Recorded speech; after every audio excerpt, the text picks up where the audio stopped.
e-commerce businesses, they're often using those return on ad spend metrics from these platforms as that primary indicator of success. Now, when you talk to people and you're like, do you actually trust what these platforms are telling you? Invariably, they will always say, no, we don't trust them. No unicorns, no brands, just hard-working people who built their business from the ground up, sharing their experience so others can learn. Presented by Larissa Feeney from Kinor, this is Real Business Conversations. Hello, my name is Larissa Feeney. I am CEO and founder at Kinor Finance and Business Services. Today, we're meeting a rapidly expanding Irish startup that has grown exponentially since it was founded at the beginning of 2023.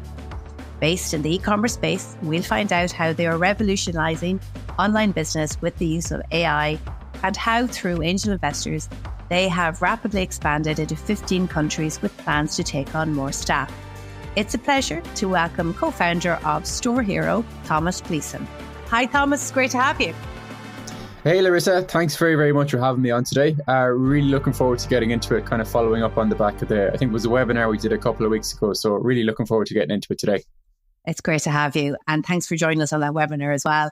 First of all, maybe, Thomas, can you start by telling us a little bit about yourself and your background? Yeah, my name is Thomas. I'm from Ennis in County Clare. I'm co-founder at a company called Store Hero. Essentially, we help e-commerce businesses centralize their e-commerce marketing and finance operations in order to really help them, I suppose, cut through the noise every day and really start to understand their profitability in simple and really easy terms. I suppose the journey to Store Hero has been quite a long one, I suppose, in a lot of ways. You know, e-commerce is definitely something I've grown up with. My mother has had an e-commerce business, wowweed.ie. That e-commerce business was actually set up in 2004. Wow. Now, anyone listening to here today probably thinks Ireland, 2004, e-commerce, like, what are you talking about? And yes, it was clunky, it was painful, but look, there was a great learning curve for me to grow up in, I suppose. You know, yeah, and I think that, I suppose, really led in a lot of ways to what we're working here on Store Hero today. I had a couple of different e-commerce brands myself, and I suppose thrown into that mix, which is probably relevant to yourself and a lot of your listeners, is my dad is an accountant, and I was kind of stuck piggy in the middle between my mom, who was running the business, I was running the marketing side of things, and my dad was obviously running the finance side of things. So I was having to answer to both parties, and really, I suppose, saw a challenge that was in my house between marketing trying to speak e-commerce and marketing trying to speak finance, and both of those parties, you know, often being siloed. And as I kind of progressed throughout my career, I went to work at Shopify actually for 3.5 years. Started off in a customer support role and spent maybe the last 2 years there working as a senior consultant, which was an incredible role. Ended up speaking with the founders of like some of the largest e-commerce businesses on the platform for over 2 years. And, you know, Larissa, a lot of the challenges I saw at home in my house with these silos between marketing and finance, I quickly realized we're definitely not confined to, you know, our sitting room or our kitchen. They were definitely massive problems that e-commerce businesses of all shapes, sizes, geographies, and industries were facing. And I think the challenge that we're really helping to solve with Store Hero is breaking down those barriers and giving, you know, marketers, e-commerce people, and finance people a shared language and a shared view of the world, I suppose, and how to actually grow their e-commerce businesses profitably. But I'm sure we can dive into all of that a little bit more. Okay, Thomas, can I take you then over from Store Hero in terms of what you actually do day to day to the company itself, and maybe tell us a little bit about the journey so far, when the company started, the size you're at now, and how many is on the team and that type of thing, please. So the company was kind of co-founded by myself and Carol O'Brien, my business partner, back in, I think it was November of 2022. So we're coming up on 2 years, which it's kind of weird to say out loud, but it's absolutely flown by. Yeah, it's been an incredible journey. Like any business, kind of slow to kick things off at the very beginning, but, you know, a worsening and I suppose a tougher e-commerce environment is ultimately really playing into our hands in a positive sense, because the margin for error that businesses maybe had before to not understand what I kind of call the boring part of the business, which is the most important part of the business, you know, that margin is kind of gone now. So brands need to have this front and center if they are looking to kind of grow their ad spend budgets going forward. So, you know, it's a tougher environment, but that's actually played into our hands quite nicely. The team is up to about, I think, 13 or 14 people now, which is amazing. Some really, really great people on board, which is fantastic. Definitely, you know, every extra set of hands has been incredibly helpful in driving forward the product, the marketing, the customer success, and just fresh ideas, even from a sales perspective, have been absolutely incredible. We have customers all over the world at this stage, the US, Canada, Australia, New Zealand, some around mainland Europe, and obviously UK and Ireland is probably our two biggest markets right now. We have about 300 to 400 brands on the platform right now. They're kind of a mix of multiple different types of customers. So obviously selling directly to brands would be one of our primary channels, but we do also have a white labeled model that we do sell directly to digital marketing agencies. So for instance, they can put their own branding and logos on the platform and basically utilize Store Hero as that single source of truth as they start to, bring in that conversation around showcasing profitability directly to their clients. And that's been a huge success for us. It isn't something that we had originally built the platform for, but it is working tremendously well. And to me, it is it's an obvious solution to an obvious pain, right? Like I can really see how your product can add value to a business. Me having been in that position of a business owner, trying to figure out, ad spend and contribution and all that stuff. So absolutely, I can see how it works and why it would work. How do you get your customers? How do you get the name out there? How have you built it to 300 or 400 brands, which is amazing growth? Yeah, it's been a wide mix of different strategies, I would say. Cold outbound has been quite difficult. I think anybody listening to this is probably getting peppered with hundreds of emails a day, all trying to sell them something. So that has been challenging. But, I actually think the fact that we've been so innovative in finding other avenues has really stood the test of time and is definitely something that we can look to expand on. We've done a lot on LinkedIn, loads on LinkedIn. So the nature of our product with Store Hero, the customer needs to be educated to a certain extent to actually articulate the value as to what's going on. So much of our LinkedIn content is really education focused, and it has resonated quite well. LinkedIn is probably one of our largest kind of sales channels, I would say. We've also launched our own podcast. We drop a biannual kind of, profit playbook. We get loads of really big industry contributors in there as well, which ultimately drives a lot of leads on the back of it as well. Obviously, partners and referrals from existing customers have been huge for us as well. So yeah, it's been a multitude of different areas. I wouldn't say there's been one single source that probably has driven the lion's share, but it's been an even spread. And, I hear a lot about LinkedIn and the value that it can bring to a business in terms of new clients and new customers. Do you use paid advertising on LinkedIn, or is it very much you guys putting content on, putting yourself out there as such? Yeah, it's putting yourself out there. We haven't spent a cent on advertising on LinkedIn yet. Maybe that will change in the future. We've done a lot of it ourselves. Can be scary in the early days, honestly. Trying to, I don't want to be that person who's posting on LinkedIn, but it's paid dividends for us. You kind of just have to get over yourself. And once you start doing it, then it really starts showing results, which is really what you're looking for. So yeah, you do. But it's like traditional marketing, isn't it? Or traditional networking in many ways. It's difficult to walk into a room full of strangers. It's very difficult to put a post on LinkedIn to a room full of strangers, essentially. Do you do any of that traditional networking at all, Thomas, or is it all online? No, we do a lot of events as well. So we've ran probably 4 or 5 events in Dublin and in London in the last probably 12 months, which have all been tremendous. And we've gone to loads of expos. We've ran 4 or 5 events ourselves, and they've been amazing. So we kind of try and get a lot of our customers on board to, feature in the panel. And then we kind of do a panel discussion essentially and try and get questions from the audience. They've worked exceptionally well. And it is something that we're looking to really double down on and focus on into next year. I'm actually moving to New York myself in January. And a lot of that focus is going to be on running in-person events across the States for 2025. Okay, wow. So I'm definitely going to come back to that point before we finish, because I want to hear more about that. In terms of that rapid growth, though, so 300 or 400 brands, as you said, starting off slow as you would expect it. I mean, that's very natural. I have 2 questions on growth. The first one is how did you finance it? And the second one is how did you manage it in terms of internal capacity? We raised a pre-seed round of funding in June of last year of 600k, and then we got through to the NDRC Accelerator, which was an amazing accelerator program that we went through in Dogpatch Labs in Dublin in January of this year. So 700k in total raised so far, which is done really, really well. We've trying to, I suppose, follow our own advice and to be led profit first to a certain extent. So not trying to maybe fall into a lot of the traps that startups in the past have.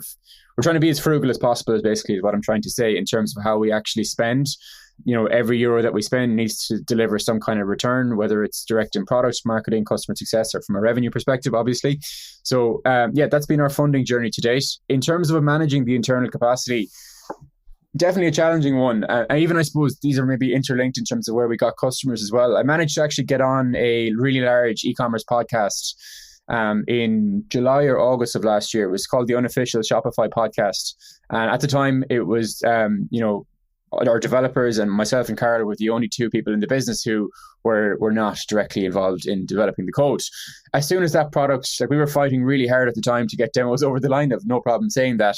As soon as that that podcast went live, we probably had 50 to 55 demos drop into our calendar, like in the 24 hours. And I remember thinking like, oh my goodness, is this real? There's something broken here. And the calls were really interesting. I didn't realize the reach of the podcast. Like there was an American family who were listening to it on a family trip going through Yosemite National Park in California. Then there was people listening to it in New Zealand, Finland, literally all over the world. Why I bring that up is from an internal managing capacity perspective. That happened in probably late August. So September and October were essentially taken up with figuring out how do we build a process to get all of this managed correctly? How do we actually onboard this level of customers at once? Because this is challenging. And we learned loads there, often through, like anything, making mistakes along the way. How do we optimize this? How do we make this more efficient? How do we smooth out the onboarding process and all that kind of thing? Since then, obviously, in probably February or March of this year, we were able to take on more people. We were able to grow our customer success team, bring on people to kind of help us in the sales process. And that has really just helped aid, I suppose, process efficiency overall. And it's something that, we're definitely not perfect right now. It's always something that we're looking to optimize and improve for. But where we're at now versus maybe 12, 13 months ago is definitely poles apart. I think it's great learning though for others that are where you were almost 2 years ago, and that even the first 6 months or first year of your journey, that's very common, those issues that you've experienced. So, others can learn massively from that. Thank you for that. It is a remote team that you have, is that right? I am based in Galway, but our developers aren't actually in Ireland, but the rest of the team is based fully in person in Dublin. And how do you manage that kind of mix of remote and in person? Does it work well for you? It works fine, to be honest with you. I'm over in the UK a lot at different events and stuff like that anyway. I'm probably in Dublin once every maybe week and a half for a day or two. So it works fine. We can obviously do video calls, which are, all good. So we have one or two of those as a kind of different segments of the business, whether it's sales, customer success, or marketing, whether it's a weekly or some of them are kind of shorter daily stand-ups. The move to remote, the hybrid model is completely fine. I worked at Shopify for almost 4 years and it was fully remote there as well. So I'm really used to that kind of remote hybrid kind of, work balance, I suppose. And have you had, so you said, I think that the team is up to 13 or 14 at the moment. Have you had any issues recruiting those people to the team? And have you found it difficult? Yeah, been really hard. Yeah. What have you guys done to try to make that a success? Yeah, I think just being really clear with what's expected of the person coming into the role. Just for context, we put out a role back in April. I think we had 600 applicants for it, which is crazy. Wow. And you're trying to give everyone as much time as possible to make sure that you could find the right candidate. One thing that we did, I think quite well actually, was we created like a 10-minute Loom video and put out loads of resources. So anyone that we kind of considered that may be a fit, we sent them all the generic Loom video and loads of information on the company. And then we did kind of IV calls, which initial vetting calls for 15 minutes. Essentially what that was able to do is kind of help whittle down anyone who we thought was a fit from the 600 into a 15-minute IV call. Really, from that call, you were trying to get a gauge as to if they had actually consumed the information you had sent across and was there a genuine interest, and if you kind of felt there was an initial fit. From there, if we felt there was, you bring them through to a second stage interview, which we would do comes kind of, stage play or whatever you want to call it through there. But that's kind of the process that we had. It just kind of cut out the first 15 minutes of most interviews where you're trying to give a bit of information on the company and tell a bit more about what you do. Everybody had that coming into that initial vetting call, and it just meant that we were able to kind of get through a lot more people a lot quicker. And I suppose, once people have got in the door, we really look to improve the onboarding process or onboarding training for these people once they have come on board, because, all the information was living in Carol and I's head for a long time. And all of a sudden you've new people are coming into the business who haven't been privy to the last, 12 to 15 months of the business. So they need to be trained up properly, and you need to make sure that that's a repeatable process for new people coming into the business. So we put a lot of work into just making sure that we have proper training in place for all new hires that come in, irrespective of the function that they're arriving into. And the 600 people, that's amazing, actually, because it sounds like you had no difficulty attracting people. Obviously, then the challenge is attracting the right person and onboarding the right person to make sure that they settle in well and that they add value to the company. The 600 people, you managed to whittle them down. Did you have to, in the end, how many was in the mix? Yeah, we've got it down to about, I think it was, we were hiring for 2 roles at the time. So I think I whittled it down to about, I can't remember exactly now, but it was somewhere between 30 and 40 people that I would have brought for an initial vetting call. And then after the initial vetting call, kind of brought that down to maybe 10 and then made 2 hires from there. Okay, so that's fascinating. You mentioned that the company has raised about 700,000 so far, pre-seed, I think you said. What's the plan for future fundraising, or have you guys made a decision on that yet? Yeah, I mean, we've seen some really good growth. We want to hit kind of certain revenue milestones by middle of next year. And upon hitting those milestones, we'd probably be going out to do a larger seed round. It's not an immediate, need or concern for us to do this right now, but we do want to kind of delay it, get to a certain revenue figure before we think about potentially doing a larger fundraising round, just to make sure that we kind of, set ourselves up correctly and get the kind of different valuations that we're looking for. Can I ask why the decision to raise money? A question that I get asked all the time is, should I bootstrap? Should I raise? What made you go out to the market for investment? There's a huge problem here. Honestly, there's a massive problem in terms of e-commerce businesses struggling. It's a problem I've lived with, I've seen with. I feel like we have our solid, really, really solid solution for a market that's really crying out for it. And it's a huge market. Shopify alone has over 4.5 million e-commerce stores live on the platform. WooCommerce has a pretty similar amount. Then you have things like Salesforce, Commerce Cloud, Magento. It's a really, really, really large TAM that we're looking to serve. And I feel, we've built a fantastic product. Everyone on the team is incredibly excited about it. And most importantly, I suppose, looking at our existing crop of customers over the last 12 to 18 months, we fundamentally massively shifted the trajectory of a lot of these businesses in a way that, leads me to believe, we have a real opportunity here to put a massive blast radius on Store Hero and try and bring it to the US in a much more substantive way, to the UK, all these really, really large markets. And, to do that, we will need a lot more funding to make that happen and make it a reality. We do have competitors. They are, there are iterations and maybe different focuses of those competitors. They are still out there. Some of them have quite deep pockets. So to be able to compete and to kind of compete at the level that we need to compete, we will need additional funding to make that happen. And that brings me then to the question on New York. So that's obviously part of your future plan. So you mentioned you're moving to New York, and are you starting the US in New York? Is that your strategy? Yeah, I mean, just for context, like the US is the largest largest concentration of Shopify stores by about a factor of 10. The next largest market will be the UK. So you have a massive cohort of huge stores. And even within that, the size of stores within the US is infinitely bigger than what we would have here in Europe. Once you even get into the US, the majority of these stores are probably in 3 states: California, Texas, or New York.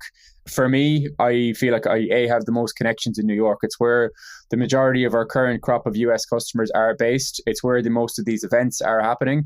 So I will definitely base myself in New York. We're looking to run a lot of in-person events, get to every event that's kind of happening on the ground, and just really kind of network my way through network my way through as much of the New York e-commerce ecosystem as I possibly can. But certainly be traveling to the likes of Austin in Texas, where there's a huge cohort or concentration of e-commerce, and also to like Los Angeles, San Francisco, where again, e-commerce is huge. Now, a very accountancy question, and you've been an accountant for a dad, so you'll understand this question. The two co-founders in the business, do you have targets, projections, budgets going into next year? You mentioned that you've got key targets you want to hit. How do you work it between the two of you in terms of looking at your numbers to understand where you're at versus where you want to be at? Yeah, I mean, we're just trying to follow our own advice really in terms of what we're actually working with our customers as well. Like we try and put forward a best target and worst case scenario and just reevaluate them on at the end of every month and every quarter and just make sure that, are we on track? Which one are we on track or off track for? And within that, really trying to find where all the positive and negative indicators within the business are. Maybe we've hit our revenue target this month, but, operation costs have skyrocketed, or maybe we've hit our revenue target, but for some reason our gross margin has plummeted dramatically. Is it a pricing issue? Is it a discounting issue?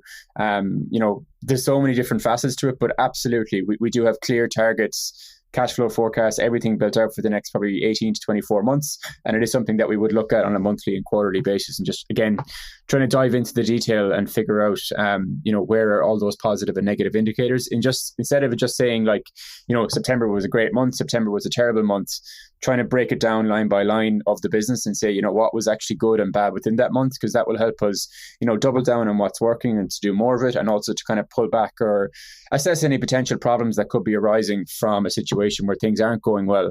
And look, being honest, in every business, there's going to be plenty of both, and you're just trying to double down on what's working and maybe stop the rot of maybe some of the issues that could be kind of raising their heads. Yeah, and you're really in the thick of it now, which is so fascinating. So the question is, with the rapid growth that you guys have experienced, 2 co-founders and a team of 13 or 14, who does that side of the business for you, the numbers? Is it internal or do you outsource it? We do outsource it. Like we have our own kind of gauge that we're doing every month, but for our monthly management accounts, we wouldn't do the official ones ourselves. They are outsourced. Yeah. Okay. So everything goes in the system. Okay. Very good. So you took the learnings from your mum's business, and as you said, the differences, I suppose, between your dad's outlook and your mum's outlook, which is fascinating, by the way. So talk to us about Store Hero and the problems that you guys are looking to solve for e-commerce businesses. Cool. I might even just dive into the challenges that my dad had with, what I was currently doing, because the process that I was doing years ago is definitely one that I see resonating and is often common practice in a lot of e-commerce businesses and how we're looking to make the shift. So I was running the ads. I started running them in maybe 2016, 17 for my parents' business. And the primary indicator of success for me from a paid marketing standpoint was looking at return on ad spend. Many of your clients listening here would probably know that as a ROAS figure. So as I put €1 into the Facebook machine, I've made a sale. For €10, I have a 10 return on ad spend. The problem with that was that I was going to my dad and saying, look, I've spent 500 quid this week. I have a 4 or 5 ROAS, whatever that is. Please give me more money to spend on Facebook. Pretty legitimate request, I thought. However, he's an accountant. He doesn't look at ROAS metrics. He wants to understand true impacts on profitability, which was nothing I could actually get from Meta. It wasn't information I could get within Shopify. And that actually prevented me from making a really solid, grounded case as to why I actually needed more budget to spend. I could see it was working. I actually just struggled to articulate the value to somebody who was more finance orientated.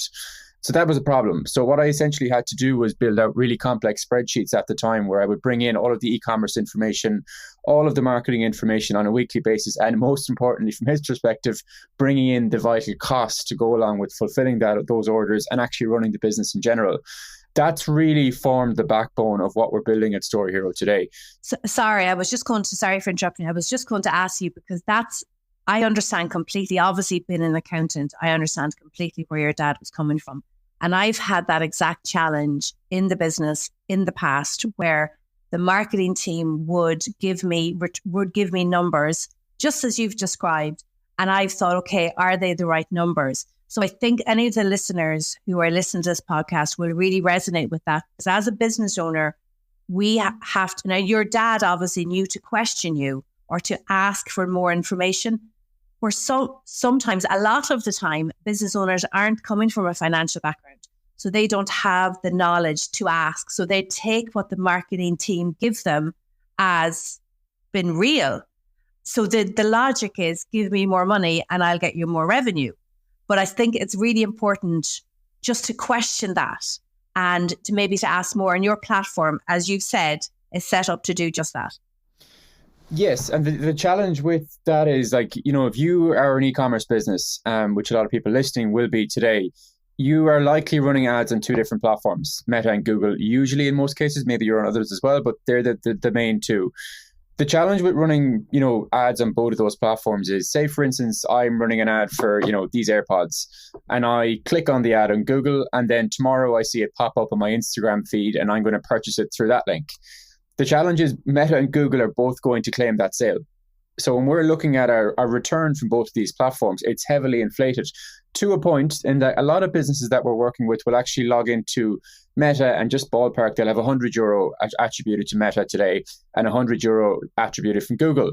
And when they actually look into Shopify, they've only done 150 quid worth of sales. So you're essentially, that's a real challenge, because what's happened in the last few years is that marketing has become so expensive for e-commerce businesses that it's often the heaviest line of the entire P&L is going to this paid marketing budget.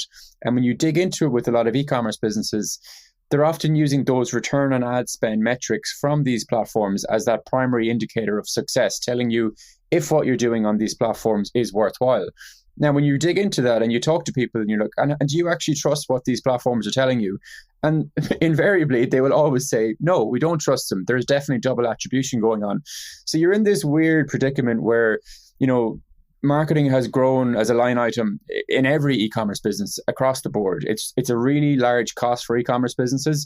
Their cost to acquire customers has risen. They're spending more than they ever have on marketing as a line item. And on top of that, they're using a metric that they actually don't trust as their primary indicator of success. And what we're seeing with Store Hero is, yes, you can look at that information in Store Hero, but instead of actually relying on what these platforms are telling you, let's just look at your real data, because we're hooking into your Shopify. We're bringing in all of your marketing costs. We're bringing in your products, your packing, your shipping, your transaction fulfillment and return fees. And irrespective of what the platforms are telling you, we can basically say, you've spent 10% more on ads this week. I'm not as concerned about your revenue. I'm more interested in understanding what your profit after that increase in marketing spend looks like. And that's what you're looking to maximize as an e-commerce business. We kind of term that definition as contribution margin, profit after marketing spend, gross margin after marketing cost, whatever way you want to spin it. And that's a much better and truer reflection of how effective has your marketing spend been. Okay, so I find this really interesting because, as I said, I've been this business owner, and whenever I'm presented with return on ad spend, I don't think I fully understood what exactly I was looking at, because I understood, yes, to ask more questions, and I understood that it's obviously revenue. I don't think I fully understood that point that you made there, that it possibly could be inflated, that different platforms are claiming the same revenue. And for us, there was different aspects as well in relation to recurring income showing in return on ad spend, because some technical reason why.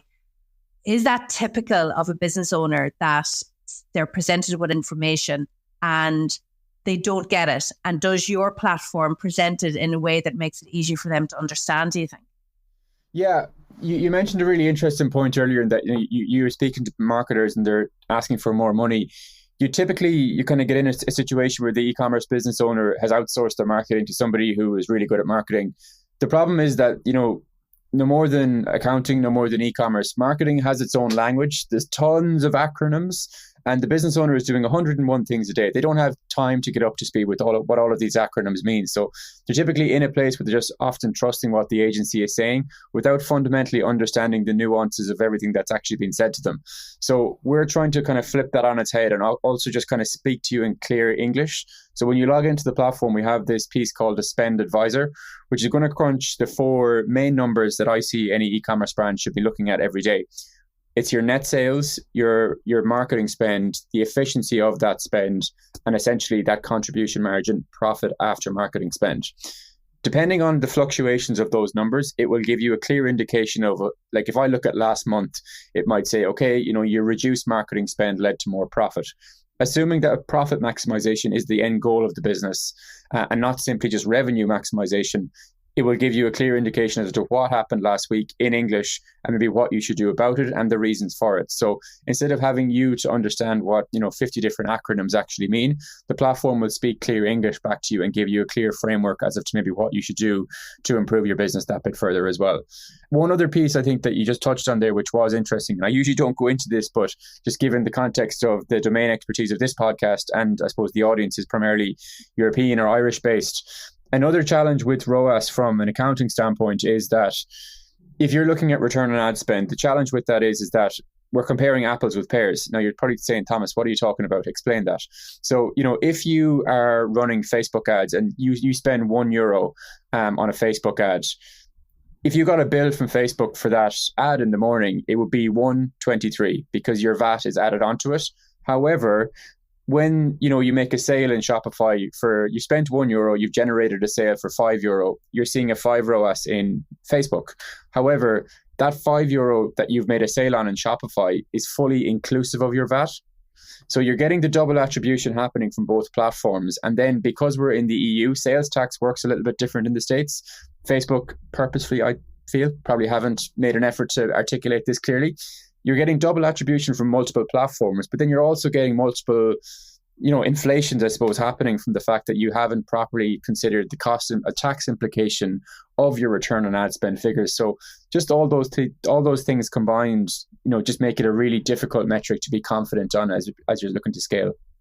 Yeah, and that's a great point. And I remember you mentioned that whenever you did the webinar with us a couple of weeks ago, and I picked up on it because it's something that I see a lot with business owners, the gross versus net. And if the platforms are presenting the information in a certain way, the business owner is going to assume it's net. They're going to assume it's all the same, or you're comparing apples with apples, generally speaking, net whenever we talk in business. But that just means your margin is squeezed even further. And, without that data. So using Store Hero then, does the platform present the data to me in a way that's I'm comparing apples with apples? Am I comparing net with net or gross with gross? Yeah, it's net with net. You can see the gross as well, but all of our margin calculations are done on a net basis. All of your efficiencies are done purely on a net basis as well. So yeah, it's a really true reflection, I suppose, as of to what's actually happening within your business. And we're not incentivized to tell anyone to spend more money. Other platforms that you would be advertising on probably would be. So our true main KPI that we're looking to help business owners improve is their profitability. So it's definitely within our interest to be as transparent around what's actually happening within your business as possible. And have you seen the results in businesses? Have you got case studies or examples of how that contribution can be increased using Store Hero? Massively, honestly, loads. We have a lot of case studies up on the website. We're just actually about to release one with an Irish retailer this week. So I suppose backstory to this is that we probably started working with the brand or the retailer back in June, and they had come to us and, they said, we're struggling to grow the business profitably. We have a certain amount of fixed costs each month and we're not really hitting that from a contribution standpoint, and therefore the business is in a loss. I plugged in Store Hero into the business and I could immediately see that the underlying fundamentals of the business were incredibly strong. They were apprehensive to continue spending on ads because they just didn't have the confidence to connect what was going on the finance side of things with the marketing and how that actually, how did that actually kind of translate into increased profitability. On a very small incremental basis, I kind of touched them and put a plan together and said, month on month, I think you should increase spend by X. Because I think that you're really actually starving yourself of budget, which is a strange predicament for brands to find yourself in. I actually want you to spend more to make more money. Whereas they're kind of saying, we're already losing money. Why would I spend more? You kind of need to spend to make it kind of thing. So broad strokes, overall, we kind of started increasing that spend from May, June. But for September, year on year, ad spend was up 60%, but profit after marketing spend was up by 110% year over year, which was massive. On top of that, we used the platform to identify that the brand had potentially been over discounting, and actually the gross profit margin, which obviously helped what we were doing here, was increased by 13% year over year as well by reducing discounting. And we used our orders page to find out that there was actually tons of really profitable orders that were getting through the system. And when we dug into the products that were in those orders, some of these products were just kind of buried on page 4 or 5 of different categories and collections. So we kind of started to re-merchandise the site, bring those products front and center, use them in our email marketing campaigns, and it's been tremendously effective. And we started running ads for a whole new plethora of products that kind of had been forgotten about because maybe we had considered them too high of a price point or whatever you want to call it. But we've been really able to just pick apart the business, just dive straight into the margins, and I suppose get away from the noisiness of Meta and Google every day, which is ultimately a trap I just see so many businesses falling into. Yeah, that's fascinating. And there's more Store Heroes on the site if any of the listeners want to go and have a read. Is that right? Absolutely. Yeah. Okay, fantastic. Tell me, what would you say to somebody who was where you were 2 years ago, that had an idea, had identified a pain and a solution to the pain. Is there anything that you've learned over the last 2 years that in terms of wisdom that you'd like to pass on? Yeah, I think it's basic, but actually really understanding the actual problem you're solving. Like, you know, there's a certain feature that you could have created, but what's the true problem that you're solving within a business? Like for us, we kind of go through like a problem agitation solution framework almost, in that the problem isn't the fact that their customer acquisition costs are going up, but that they're spending more. The problem from our perspective is that they're using a metric like return on ad spend, which is, you know, very much open to interpretation, to put it mildly. So we want to agitate that problem by helping them understand, okay, like, you know, this is the problem I perceive you to have. How much of a problem is this for you? So you're trying to dig in and say you're spending more, you're worried about the spend, and yet you as a business owner are putting your primary gauge of success in a metric that you yourself don't trust, and then bring in the solution. So trying to work through kind of problem agitation solution, and does that align with the actual problem that you as a business are looking to solve? That's worked really, really well for us in trying to get problem identification on calls, or problem identification, I suppose is the best way to put it. A lot of the brands that we speak to don't yet realize that they have a problem until we can clearly articulate the problems with the current structure that they have. So really, really getting deep and understanding what the problem that you have is probably one. Second one would be setting up your CRM correctly from day one. You know, we set up HubSpot, but I can see the HubSpot kind of setup that we would have today is a million miles away from where it would have been probably 18 months ago. So setting that up early doors is so important. It'll just help you stay on track of every conversation that you've had. Who said what? When did they say it? Where are they? Who's talking to them? That kind of thing. And the last piece would probably be just the distribution of the product is its own product in itself. You know, you can build the best tool in the world, but unless you have a proper distribution engine built in behind it, you know, nobody's going to hear about it. So how do your sales and marketing actually speak to your product? Because that's so important. And it's definitely, you know, we knew that it was going to be challenging, but it has been, it's definitely been a huge focus for us in the last 12 to 24 months. And it's definitely been at the, I suppose, the core of why we've done okay. But yeah, distribution is its own product in itself, aside from the product that you're actually building. So just think about them independently, because they definitely are two separate components completely. The idea being that, you know, you can build the best product in the world, but if nobody knows about it, then it's no good for anyone. And you obviously are a big part of that sales process. You're the one that's going to New York, but you do have professional salespeople on the team as well?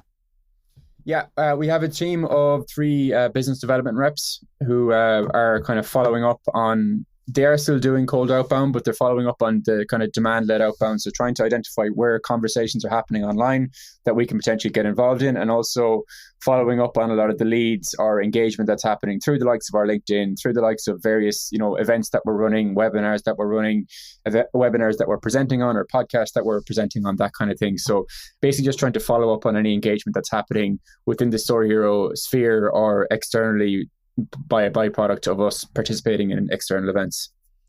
And Thomas, final question, that's all. I think what the information you've given has been so helpful to businesses that will be exactly where you're at now, but also educating e-commerce businesses around challenges that they may not even know that they have. So thank you for that. Where would you like to see Store Hero be in 5 years' time? Okay, it's the toughest question you're going to ask me today. Yeah, I mean, going back to, I suppose, the challenge around why are we raising more money? I really believe, and just from the conversations that we're consistently having with many of our clients, we're delivering a level of clarity to e-commerce business owners for the first time that they really have lacked for a long time. And what I mean by that is, you know, often the e-commerce business owner has outsourced their marketing to an external agency. If they're being truthful with you, a lot of the time they're semi-bamboozled by what the agency is saying, but they go along with it. Oh, completely. Yeah. The marketing is what is the fuel that's going to drive your e-commerce business. We're giving you a place to bring everything under one roof and help you focus on what really matters for growing your business, growing profit. It sounds extremely basic and extremely fundamental. And that's why I ultimately think that we're going to be really successful. So I would love a situation in like 5 years where Store Hero is the default way in which e-commerce businesses evaluate their paid marketing spend on a daily basis. We're making great inroads into making that happen, but we certainly have a long way more to go as well. So definitely an exciting few years coming up. Absolutely. Thomas, thank you very much. That's Thomas Gleeson, co-founder of Store Hero. I really appreciate having you on the podcast today. Thanks, Thomas. Thanks very much, Larissa. I really, really enjoyed that. Thank you for listening to Real Business Conversations with Kinor. For more information on this episode, see the description area of this podcast or visit our website, kinor.com. Remember to press follow on your podcast player now so you get a brand new episode every single month. This podcast is produced by dustpod.io for Kinor Finance and Business Services.